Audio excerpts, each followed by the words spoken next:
తునిలో చిన్నారి జ్ఞానేశ్వరి అదృశ్యమై నేటికి నెల రోజులు గడుస్తున్నా ఇప్పటికీ ఆచూకీ లభించకపోవడం ఆందోళన కలిగిస్తుంది.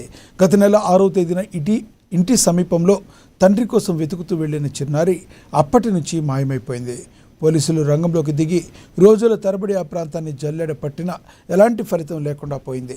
తమ బిడ్డ ఎక్కడున్నా క్షేమంగా తిరిగి వస్తుందనే ఆశతో కన్నీరు మున్నీరవుతున్న తల్లిదండ్రులు చేతుల్లో పోస్టర్లు పట్టుకొని గాలింపు కొనసాగిస్తున్నారు.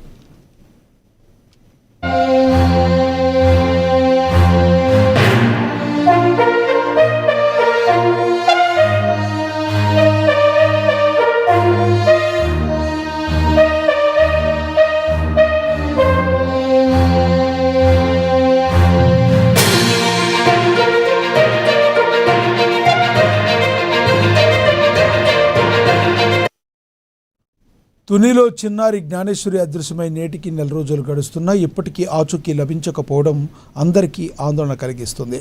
గత నెల 6వ తేదీన ఇంటి సమీపంలో తండ్రి కోసం వెతుకుతూ వెళ్లిన చిన్నారి అప్పటి నుంచి మాయమైంది. పోలీసులు రంగంలోకి దిగి రోజుల తరబడి ఆ ప్రాంతాన్ని జల్లెడ పట్టినా ఎలాంటి ఫలితం లేకుండా పోయింది. తమ బిడ్డ ఎక్కడున్నా క్షేమంగా తిరిగి వస్తుందనే ఆశతో కన్నీరు మున్నీరవుతున్నారు తల్లిదండ్రులు. చేతుల్లో పోస్టర్లు పట్టుకుని గాలింపు కొనసాగిస్తున్నారు.